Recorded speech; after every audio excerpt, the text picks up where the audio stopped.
America से tariff war के बीच प्रधानमंत्री नरेंद्र मोदी ने देश के किसानों के हक में बड़ा बयान दिया है। पीएम मोदी ने कहा है कि हमारे लिए किसानों के हितों से कभी समझौता नहीं करेगा। उन्होंने कहा कि उन्हें पता है कि इसकी भारी कीमत उन्हें चुकानी पड़ेगी और वे इसके लिए तैयार हैं। नई दिल्ली में एमएस स्वामीनाथन शताब्दी अंतर्राष्ट्रीय सम्मेलन को संबोधित करते हुए मोदी ने कहा कि सरकार किसानों की आय बढ़ाने और खेती पर खर्च कम करने के लिए लगातार काम कर रही है। प्रधानमंत्री नरेंद्र मोदी का ये बयान ऐसे समय में आया है जब अमेरिका ने भारतीय कृषि उत्पादों पर आयात शुल्क 50% तक बढ़ा दिया है, जिससे दोनों देशों के बीच व्यापारिक तनाव और बढ़ गया है।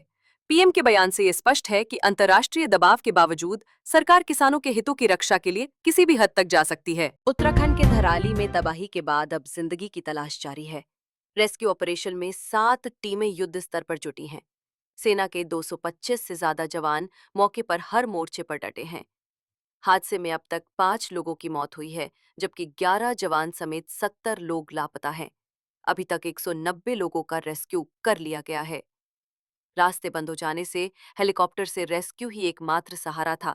हेलीकॉप्टर से ही घायलों को अस्पताल पहुंचाया जा रहा था। हालांकि भटवारी में बह गया राजमार्ग अब खुल गया है, जिससे अब सड़क मार्ग से धराली जाना संभव हो सकेगा। भटवारी में पहली दरार को ठीक करने में बड़ी सफलता मिली है। ऑपरेशन अखल में अब तक 3 आतंकी ढेर, सेना के 9 जवान घायल। भारत के शेयर बाजार ट्रंप के 50% टैरिफ का दिख रहा असर। उत्तरकाशी के मलबे में जिंदगी की तलाश, सड़क मार्ग से धराली पहुंचना रेस्क्यू टीम के लिए अब भी मुश्किल। यूपीया सीतापुर में एनकाउंटर, पत्रकार राघवेंद्र बाजपेयी हत्याकांड के दोनों शूटर ढेर। उत्तरकाशी के धराली में रेस्क्यू ऑपरेशन जारी, 190 लोग बचाए गए, 11 जवानों समेत 70 अब भी लापता। उपराष्ट्रपति पद के चुनाव के लिए नामांकन शुरू, 9 सितंबर को होना है इलेक्शन। भारत पर टैरिफ लगे सिर्फ 8 घंटे हुए हैं, अब देखिए कितनी सेकेंडरी सैंक्शन आएंगी।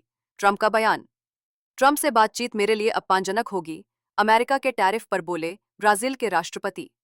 ईडी ने अनिल अंबानी के रिलायंस समूह के शीर्ष कार्यकारी सतीश सेठ को आज समन किया। रूस के राष्ट्रपति व्लादिमीर पुतिन से फेस टू फेस मिलना चाहते हैं ट्रंप, अगले हफ्ते हो सकती है मीटिंग। उपराष्ट्रपति पद के चुनाव के लिए नामांकन प्रक्रिया आज से शुरू होगी। पीएम मोदी करेंगे एमएस स्वामीनाथन जन्म शताब्दी विज्ञान सम्मेलन का उद्घाटन।